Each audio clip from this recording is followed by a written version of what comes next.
வணக்கம். மோடி அண்ட் ஷா ஒரு பக்கம் வெஸ்ட் பெங்காலை வென்றால் கூட பதற்றத்தில் இருக்கிறார்கள். குஜராத் லாபிக்கு ஏற்பட்ட பதற்றத்திற்கான காரணம் விஜய் விஜய் மற்றும் ராகுல் காந்தியுடைய ஒரு ரீல்.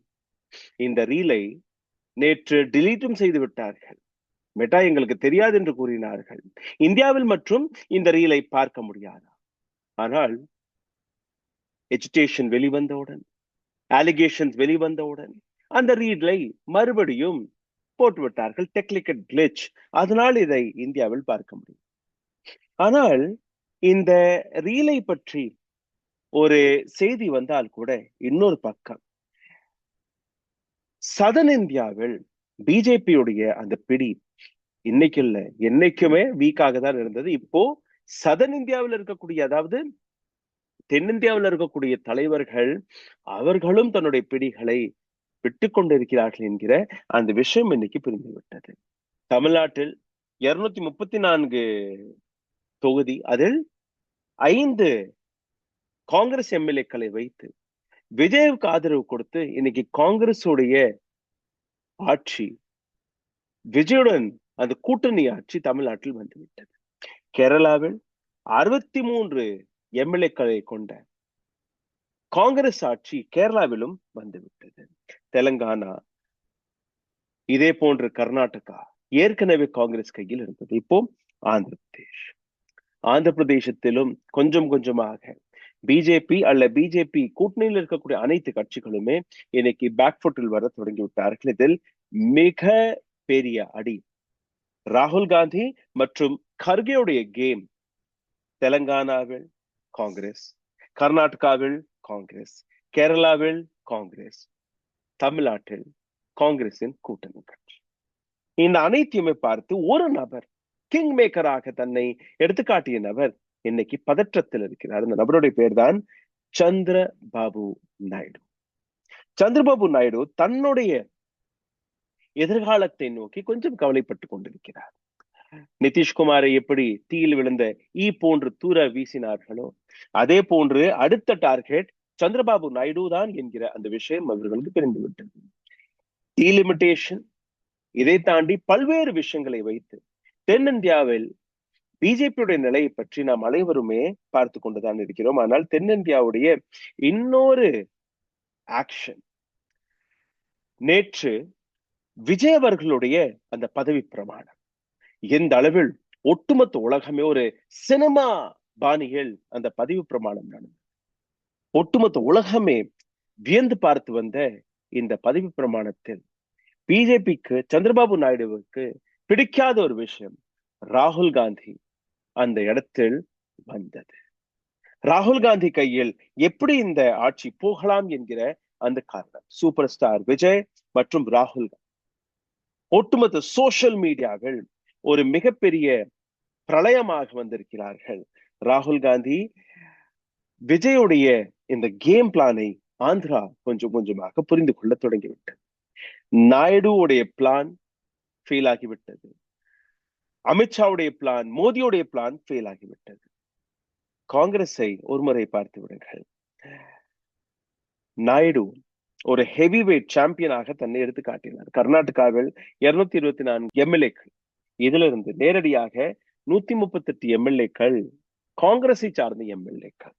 இது மட்டுமல்ல, கேரளாவை பொறுத்தவரையில் 63 எம்எல்ஏக்கள் காங்கிரஸை சார்ந்த எம்எல்ஏக்கள், பிஜேபி சார்ந்த எம்எல்ஏக்கள் வெறும் 3. தமிழ்நாட்டில் 5 காங்கிரஸ், வெறும் ஒரே ஒரு எம்எல்ஏ தான் பிஜேபி சார்ந்த எம்எல்ஏ. 0 பிஜேபியிலிருந்து கொஞ்சம் தப்பித்து விட்டார்கள். ஒட்டுமொத்த தென்னிந்தியாவுடைய மேப்பை பாருங்கள். கர்நாடகாவில் 224 எம்எல்ஏக்கள், தெலுங்கானாவில் 119, ஆந்திராவில் 175, தமிழ்நாட்டில் 234 மற்றும் கேரளாவில் 140. இத்தனை எம்எல்ஏக்களில் வெறும் காங்கிரஸோட எம்எல்ஏக்களுடைய எண்ணிக்கை 282. அதாவது 5 எம்எல்ஏக்களில் 4 எம்எல்ஏக்கள் காங்கிரஸை சார்ந்த எம்எல்ஏக்கள், பிஜேபியின் எம்எல்ஏக்கள் ஒரு நபர் தான். இந்த ஈக்குவேஷன் தான் 2 national political party, BJP versus Congress, அவர்களை தென்னிந்தியாவில் ஒரு மிக பெரிய வீக் அண்ட் ஸ்ட்ராங் கேண்டிடேட்டாக எடுத்து வைக்கிறார்கள். ஆனால் இது உண்மை கிடையாது. இன்னொரு பக்கத்தில் நீங்க பார்த்தீர்கள்னா ஒட்டுமொத்த இந்தியாவில் 22 ஸ்டேட்களில் காங்கிரஸ் தன்னுடைய ஆட்சியை பிடிச்சு, 22 ஸ்டேட்களில் பிஜேபி தன்னுடைய ஆட்சியை பிடித்திருக்கிறது. ஆனால் தென்னிந்தியா எதற்காக இவ்வளவு முக்கியம்? தென்னிந்தியாவில் வளங்கள் இருக்கு, தென்னிந்தியாவில் பணம் இருக்கு, தென்னிந்தியாவில் டெவலப்மெண்ட் இருக்கு. மோடி அவர்கள் எந்த டெவலப்மெண்ட்டை கூவி கூவி வித்து வருவாரோ அந்த டெவலப்மெண்ட்டை எத்தனையோ ஆண்டுகளுக்கு முன்பு தென்னிந்தியாவில் இருக்கக்கூடிய தலைவர்கள் பார்த்து வந்திருக்கிறார்கள், அமைத்து வைத்திருக்கிறார்கள். இதன்படிதான் நரேந்திர மோடி, அமித்ஷாவிற்கு ஒரு விஷயம் மட்டும் பிடிக்காது, தோல்வி அவர்களால் ஏற்றுக்கொள்ள முடியும். வெஸ்ட் பெங்காலில் வெற்றி பெற்றால் கூட உடனடியாக அமித்ஷா பஞ்சாப் மற்றும் உத்தரப்பிரதேஷ் தேர்தலுக்கான அந்த பிரச்சாரத்தில் இறங்கிவிட்டார். இன்னொரு பக்கம் மோடி அவர்கள் தென்னிந்தியாவின் பயணத்திற்கு கிளம்பி இருக்கிறார். அதாவது கர்நாடகா மற்றும் தெலுங்கானாவிற்கு சென்ற மோடி அவர்கள் காங்கிரஸை கரிச்சு கொட்டக்கூடிய வேலையை பார்த்திருக்கிறார். அதாவது நீங்களே கேட்க போறீர்கள் அந்த வீடியோவை. ராகுல் காந்தி அண்ட் காங்கிரஸ் இவர்களை யாருமே நம்பக்கூடாது, நம்ப வைத்து கழுத்தறுத்து விடுவார்கள். அதைத்தான் காங்கிரஸ் செய்து வருகிறது. எந்த அளவில் டிஎம்கேவை இவர்கள் கழுத்தறுக்கிறார்கள் என்று அந்த விஷயத்தை அவர் எடுத்து காட்டுகிறார்.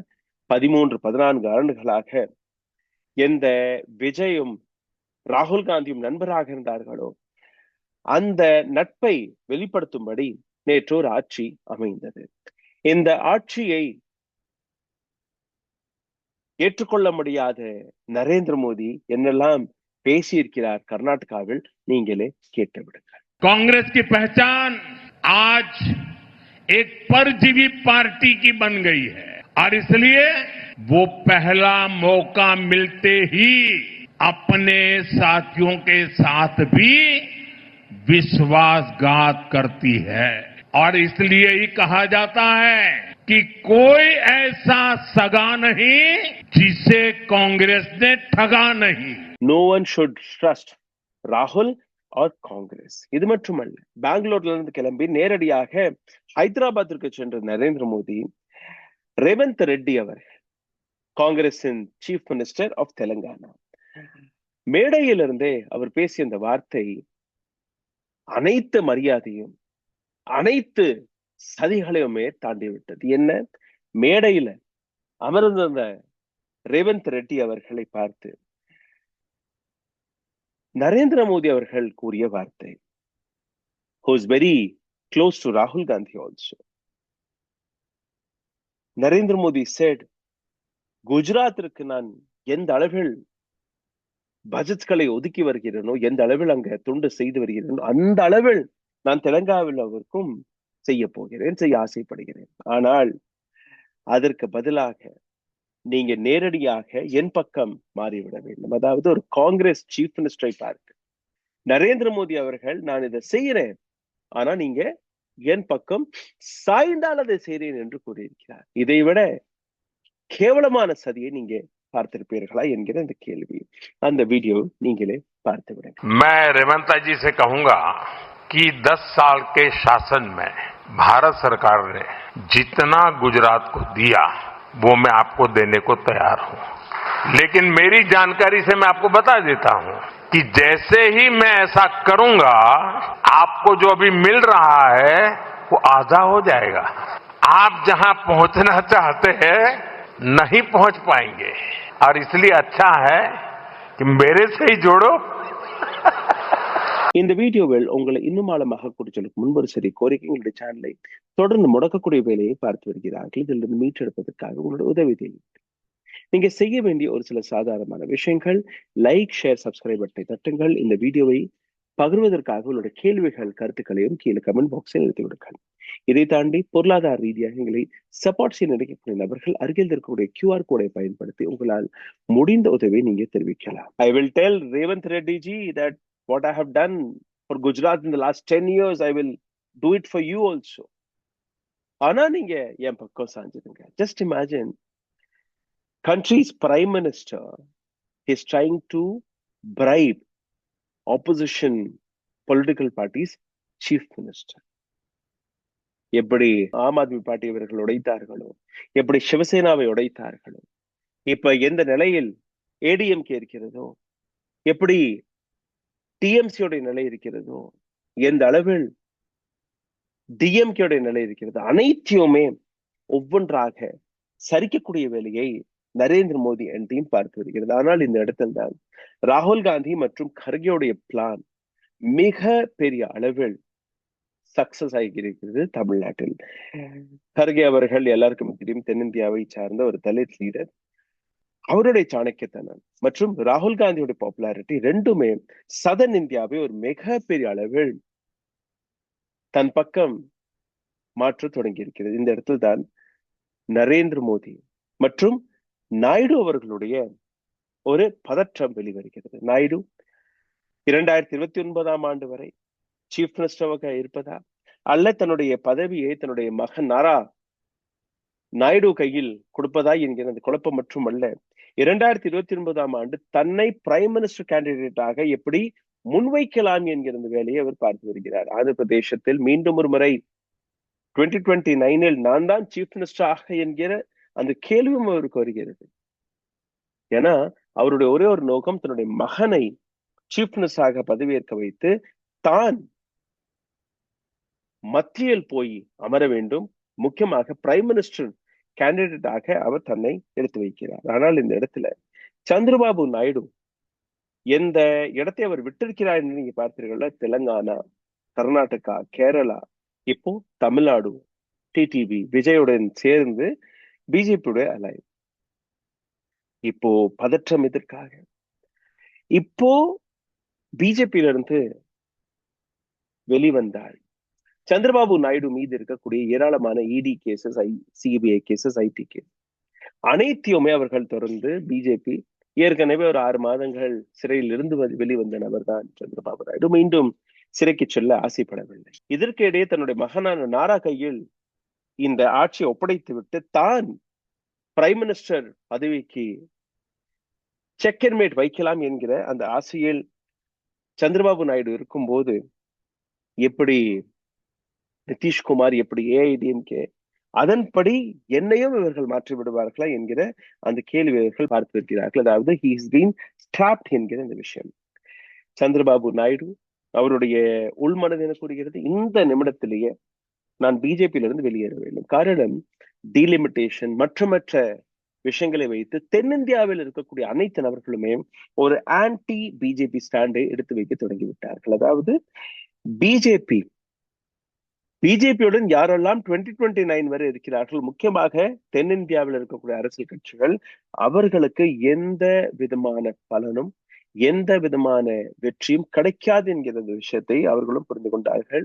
முக்கியமாக ஆந்திர பிரதேசத்தை பாருங்கள், 16 எம்பிக்கள் சந்திரபாபு நாயுடு டிடிபி மற்றும் பவன் கல்யாணுடன் ஒரு 2 எம்பிக்கள், மொத்தம் 18.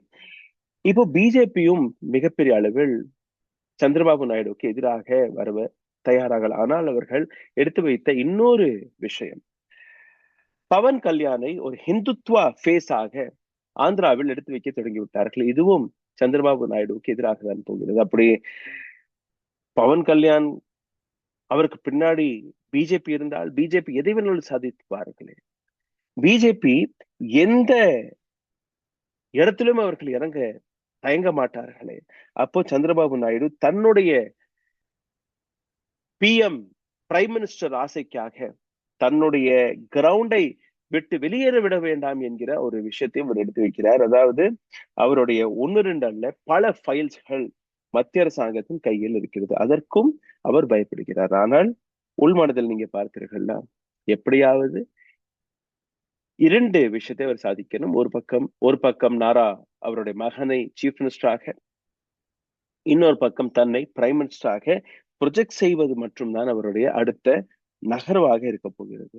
இந்த இடத்துல நீங்க பார்த்தீர்கள்ல, சந்திரபாபு நாயுடு அவருக்கு எதிராக ஆந்திராவில் வேற யாருமே இப்போதைக்கு கிடையாது. டிடிபி இல்ல, 135 எம்எல்ஏக்கள், ஆந்திராவுடைய மொத்த ஸ்ட்ரென்த் 175 அசெம்பிளி மெம்பர்ஸ், அதுல இருந்து 134. அப்போ நாரா லோகேஷோடைய அந்த வழி மிக தெளிவாக இருக்கிறது. ஆனால் வரக்கூடிய 2024 தேர்தலும் போது டிடிபியோட நிலை இப்படித்தான் இருக்க போகிறதா என்கிற இந்த கேள்வி நீங்க கேட்டீர்கள்னா, Jaganmohan, Pawan Kalyan with BJP alliance மற்றும் காங்கிரஸ், இந்த மூன்றையுமே சந்திரபாபு நாயுடு போட்டியிட வேண்டும். இன்னொரு பக்கம் ராகுல் காந்தியுடைய, மல்லிகார்ஜுன் கர்கேவுடைய இன்னொரு பிளான் பி, விஜயுடைய இன்ஃப்ளூயன்ஸ் நிச்சயமாக ஆந்திராவிலும் இருக்கிறது. ஏராளமான விஜய் ரசிகர்கள் ஆந்திராவிலும் இருக்கிறார்கள். இப்போ ராகுல் காந்தி பல்வேறு டாப் லீடர்ஸ்கள், பல்வேறு டாப் ஆக்டர்ஸ்களிடம் பேச்சுவார்த்தையில் இறங்கி இருக்கிறார்.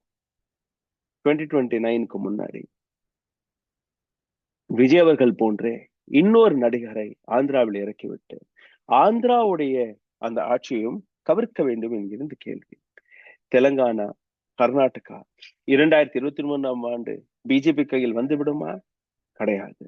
இதற்காக தான் மோடி அவர்களை தென்னிந்தியாவுடைய பொறுப்பு, அமித்ஷாவை நார்த், யூபி, பஞ்சாப் இங்கே வரக்கூடிய தேர்தலுக்கான பொறுப்பையும் கொடுத்திருக்கிறார்கள். இதை தாண்டி நீங்க பார்த்தீர்கள்னா ஒரு ஆன்டி இன்கம்பன்சி தேவை. அந்த ஆன்டி இன்கம்பன்சி இன்னைக்கு யாருக்கு எதிராக இருக்கிறது? பிஜேபிக்கு எதிராக இருக்கிறது, நரேந்திர மோடிக்கு எதிராக இருக்கிறது. காரணம், foreign policy has been failed, domestic policy has been failed, social policy has been failed, defense policy has been failed. அப்போ இவர்களோட எந்த பாலிசி நீங்க பார்க்கிறீர்கள்? only election policy, vote policy. அதற்காக எதை வேணாலும் செய்யலாம், மீதம் இருக்கக்கூடிய விஷயங்களை நாங்க பார்த்துக் கொள்வோம். ஆன்டி இன்கம்பன்சி என்கிற இந்த விஷயத்தை நீங்க பார்த்தீர்கள். பிஜேபிக்கு எதிராக ஒரு மிக பெரிய எஜிடேஷன் தென்னிந்தியாவில் தொடங்கிவிட்டது. அதுக்கான ரிசல்ட்டை தான் நீங்க பார்க்கிறீர்கள். சவுத் இந்தியா, வெஸ்ட் பெங்கால் கிடையாது, சவுத் இந்தியா உத்தரப்பிரதேசமும் கிடையாது, பஞ்சாபும் கிடையாது, ஹரியானாவும் கிடையாது, இன்னும் சொல்ல போனால் மகாராஷ்டிராவும் கிடையாது. RSS உடைய ஹெட் குவார்டர்ஸ் இருக்கக்கூடிய மகாராஷ்டிராவும் கிடையாது. தென்னிந்தியா, the 5 southern states, இவர்களை நீங்க ஏமாற்றவும் முடியாது, இந்த கோட்டையை உங்களால் உடைக்கவும் முடியாது. இதனால்தான் நரேந்திர மோடி மற்றும் சந்திரபாபு நாயுடு 2 பேருமே பதற்றத்தில் இருக்கிறார்கள். சிந்தித்து பாருங்கள். நன்றி, வணக்கம். ஊடகம் கார்ப்பரேட் அரசியல்வாதிகளின் கைப்பாவையாக, அடிமைகளாக இருந்தது போதும். இனி சாட்டை எடுத்து சுழற்றும் நேரம் வந்துவிட்டது. ஊடகம் பொதுமக்களாகிய உங்களுக்காக, உங்களாலேயே இயக்கப்பட வேண்டும். ஊடக சுதந்திரத்திற்காக உங்களின் பங்களிப்பை இன்றே அளித்திடுங்கள்.